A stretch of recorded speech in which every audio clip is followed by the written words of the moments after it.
type of father where I really, really love. I want to be involved. I'm involved, and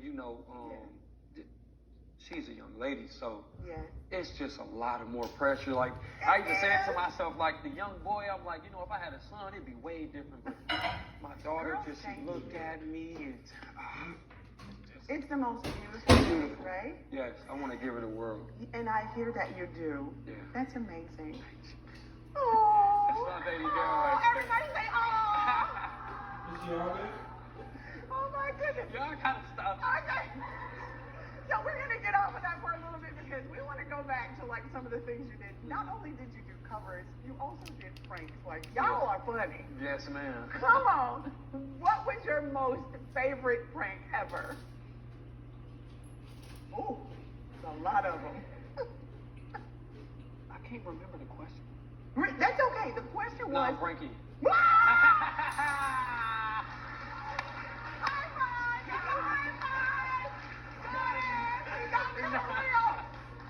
I can tell you're like... And I was like, it happens. It happens. It's okay. No, but you are hilarious. The favorite thing about the pranks is, just catching people off Right guard there. like that. Because you looked at me like, wait, I just... That's okay. I can repeat the question. Yeah, but just seeing that type of reaction, making people laugh, I love to show my personality. I feel, even now when I was younger, I love to show that I can make, people laugh. I can make people laugh. You do. You just Thank made you. me hollow. Oh my goodness. So listen, it's clear, especially to your real fans, that you've lost weight, right? And he's lost weight for an amazing reason. Tell us about the transition from the old Armon to the today Armon. Okay, so, because I went from being this to being big, and then I lost it. So, just to go down that road, I don't know. You don't know? There was no like self-realization for you, no moment like Yes, it was definitely a self-realization moment for me. I did see, like, I started looking in the mirror. I'm like, yo, whoa, like I'm,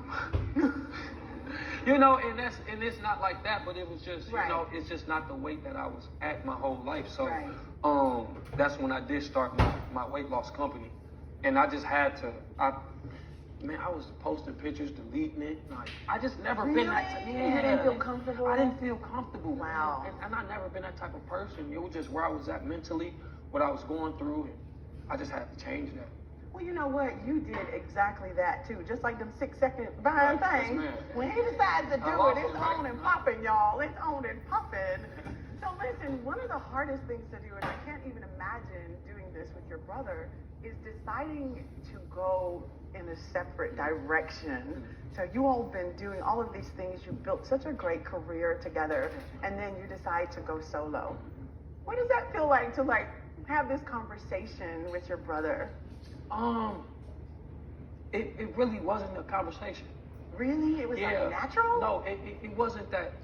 It was just, me and my brother we've been singing since we was 14. So a lot of things that we were singing about have to do with our lives, we were singing the covers. That was a way to introduce ourselves. Then we did Forever. We was talking about the relationships we was in.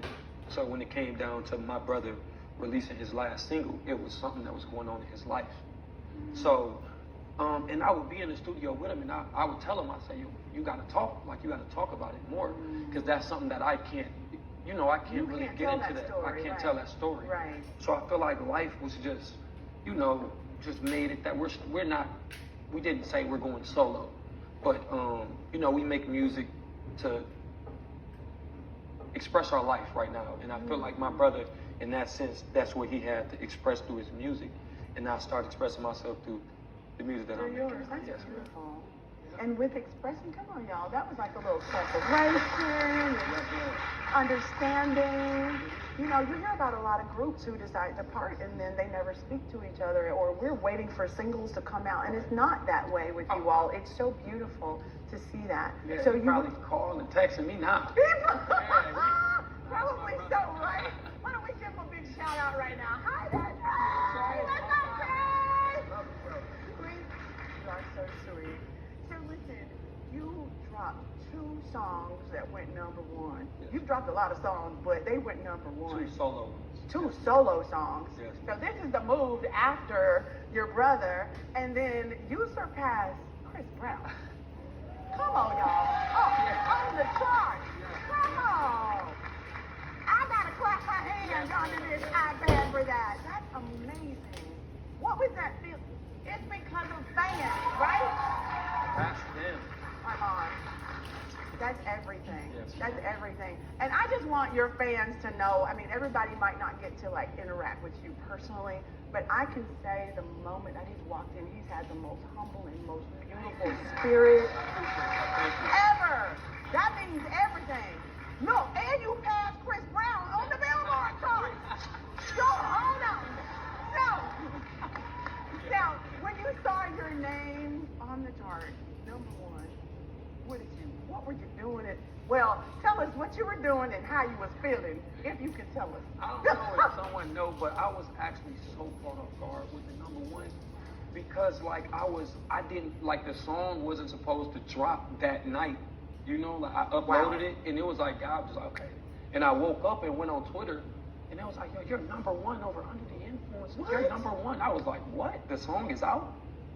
And you didn't even know. I didn't even know. And then I was just chilling on the couch and I got a call. Well, I was on Twitter and I seen the tweet and they said, wow, it's number 11 on Billboard Digital Sales. I was like, what? Are you serious? Just by you? Yes, man. Oh. No distribution deal, no record label, just God and you. Just God. Won't he do it?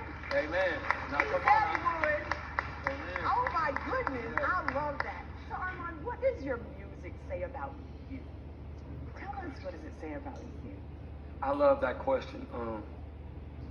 What my music says about me is that I am a respectful young man. I feel like my music always going to give that off. I'm going to always beef up the ladies. I love my women. I love, everything about my women. So, yeah, I'm always going to talk and make sure that y'all, if y'all good,